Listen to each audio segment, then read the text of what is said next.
كنت راكب القطر ده وانا راجع من الاقصر للقاهره، فعجبني القطر ده قوي فقلت اعمل لكم فيه فيديو. مبدئيا يا جدعان القطر ده اسمه تالجو، شغال في مصر بقاله 4 او 5 شهور، لسه نازل جديد يعني. بيبان القطر ده يا جدعان بتفتح اوتوماتيك اول ما بتشوفك وانت ماشي في القطر كده، اول ما بتشوفك وانت داخل على الباب بيفتح اوتوماتيك زي ما انتم شايفين قدامكم كده.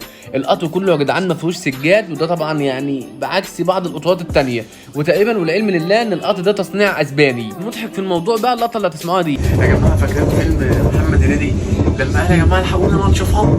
بص الشفطه مش شفطه ايه، بص.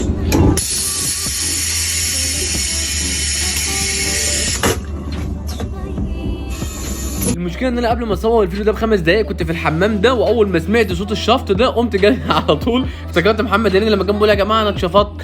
في بقى حاجات حلوه في القطر ده هتشوفها، يعني مثلا الظهر ده موجود في كل القطارات، بس هنا شغالين عليه شغل كويس ناشف كده وتحسه متين، ومهما تعمل فيها مش هيتكسر مش زي التانيين.